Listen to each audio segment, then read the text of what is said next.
Sunod, mga kababayan. Dito tayo. Kanino? Kay Harry Roque. Nako, eto na, mga kababayan.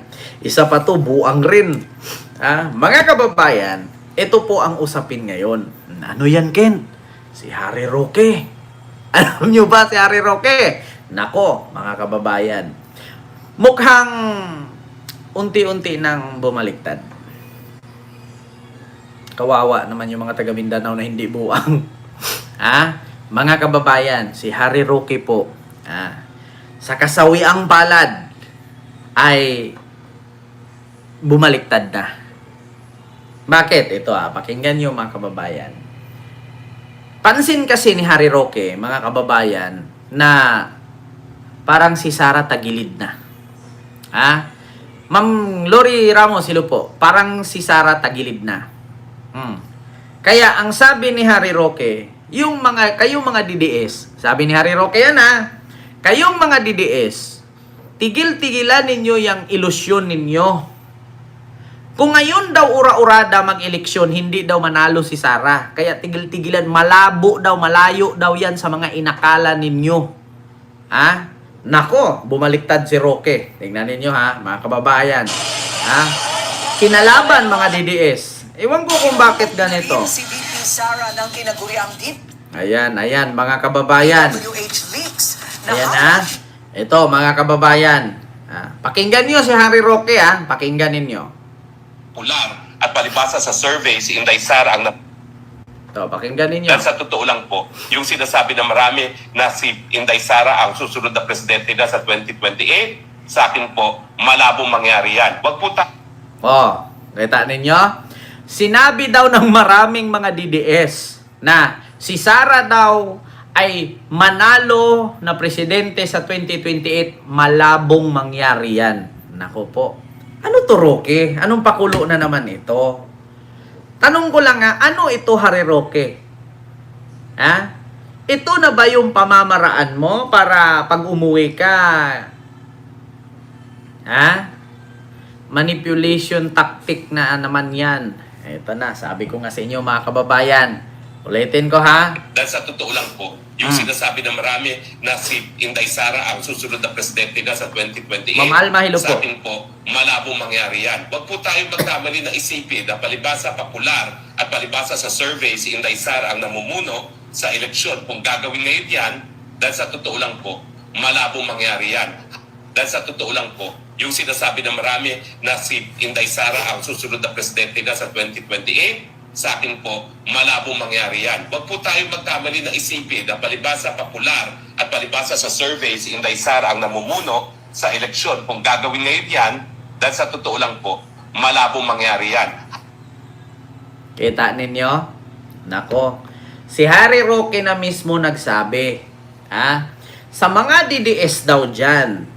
Sa mga DDS na nagsabing si Sara Duterte ang mananalo sa 2028 dahil popular. Dahil, mga kababayan, mataas ang kanyang ratings. Tigilan nyo daw yan. Malabong mangyari yan. Naku po, mga kababayan. Bakit nga naman? Ulitin ko mga kababayan. Kung sa kabataan, ito in my point of view ito Kung sa kabataan lang tayo magbase, yung mga kabataang bumuboto na hindi yung mga kabataang high school, elementary, hindi pa bumuboto yan Yung mga colleges, mga Gen Z, mga millennials, Gen Z. Kung sila lang ang papipiliin, Sara versus Lenny, wala talaga si Sara. Zero si Sara dyan. Bakit? Ang mga Gen Z kasi, or mga millennials, mga kababayan, the way na si Sara magsalita, the way na si Sara mag-explain, wala sa isip ang mga pinagsasabi. Mahirap, mga kababayan, si Sara ang mamuno. Kung mga millennials at Gen Z lang ang buboto, kung papipiliin sila, hindi talaga iboto si Sara. Bakit? Pagdating sa batas, walang alam. Pagdating sa history, walang alam. Pagdating sa greetings, hindi alam ang sinasabi. Pagdating sa mga katanungan, ang layo ng sagot, tulibagbag. Ang tawag dyan, tulibagbag. Sa madaling salita, sa Bisaya kasi ang tulibagbag. Sa Tagalog, ibig sabihin ng tulibagbag, sa Tagalog, lutang. Siya ang totoong literal na lutang. Bakit? Tinanong siya about sa Pandesal, World Pandesal Day. Anong sagot ni Sarah sa World Pandesal Day? Imbis na i-explain niya ang pandesal kung sino at anong lugar sa Pilipinas ito na umpisahan na ginawa, sino ang may gawa na pinakauna-unahang taong Pilipino na nakaimbento ng pandesal, alam mo, wala doon. Pero World Pandesal Day ang sinasabi. Sa World Pandesal Day, dapat i-history ng pandesal kung sinong gumawa, saan ginawa, at sinong nakatuklas. Yun ang ibig sabihin ng World Pandesal Day. Kailan yan? Anong taon? Saang lugar? Sino ang tumuklas? Sino ang gumawa? Pero alam nyo ang sagot niya. Alam nyo ang pandesal? Hindi yan ordinaryong palaman. Paano naging palaman ang pandesal? Pangalawa, ang paborito daw niyang palaman, imbis na pandesal ang ipaliwanag, ang paborito niyang palaman ay cheese whiz. Natural naman yun, cheese whiz sa pandesal. Ngayon, mga kababayan, cheese whiz, tapos ang daing daw, masarap ipalaman sa pandesal. Daing. Mga kababayan. Masarap ipalaman sa pandesal, daing. Sa Tagalog, daing, sa Bisaya, tuyo. Paano nangyari, mga kababayan, na ang daing sa Tagalog, minamarinate sa suka na may bawang, may paminta, may sili o sibuyas kung ano ang estilo mo sa recipe nun. Tapos, ang Tagalog daw ng daing tuyo. So, paano nangyaring na ang daing tuyo sa Bisaya na ang tuyo, isda yon? Hatiin mo, asinan mo, ibilad mo. Yun yung tuyo. Sa Tagalog, ang daing binabad sa suka. Paano nangyari na ang daing sa Tagalog, sa Bisaya, tuyo? Putang ina. Diba? Tapos, ang daing daw na favorite niyang palaman sa pandesal. Ano yun? Pandesal. Gano'n ba kalaking pandesal yun? Sinlaki ng palad? Buns na yun, buns na yun. Yung sa burger bun. So, ganun kalaki pandesal, hatiin mo yan, ilagay mo yung daing, ipalaman mo yung pandesal. Kasi palaman daw ang pandesal eh. So, dalawang daing, idikit mo yon ang gitna pandesal. Ganun ang ibig sabihin ni Sarah na hindi ordinaryong palaman ang pandesal. 'Di ba? Tapos, yung daing daw, boneless, tinanggalan niya ng buto. Putang ina, boneless. Tinanggalan ang buto. Boneless na nga, tatanggalan mo pang buto. Putang ina, ang isda, tinik, hindi po yan karning baboy na may buto. Hindi po yan grapes na may buto. Kaya pag walang buto, ang tawag doon seedless. Ang isda, pag walang tinik, boneless.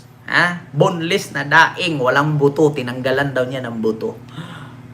Sarah, may tanong ko lang.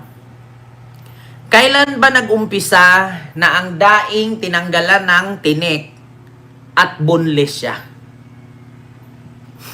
Kita nyo yan? Kung ganyan ang magiging presidente sa Pilipinas, tama nga naman si Harry Roque, malabo mangyari na si Sara maging presidente kasi ang mga butante gising na, hindi tanga ang buboto.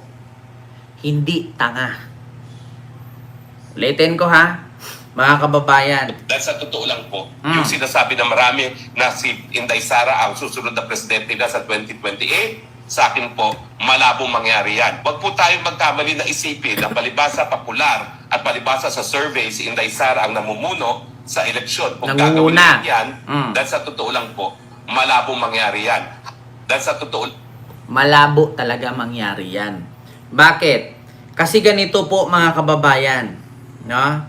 Hanapin natin yung Sara boneless. Mga kababayan.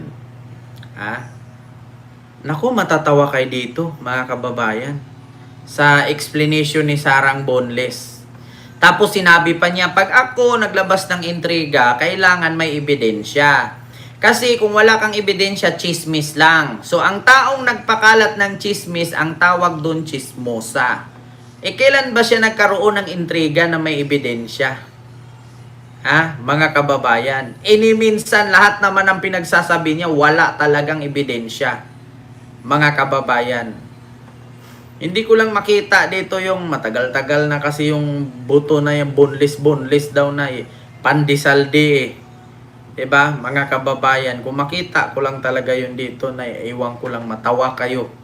Sa pandesal ni Sara version, mga kababayan. Ay, Diyos ko.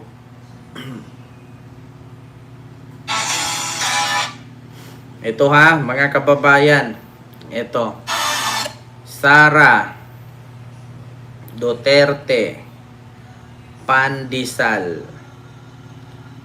Pakinggan ninyo. Ang pinaka-paborito ko na palaman is yung cheese whiz. Cheese whiz. Happy World Pandesal Day sa inyong lahat. Ang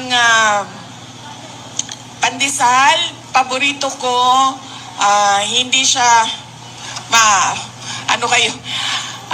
hindi siya ordinaryong Palaman. palaman.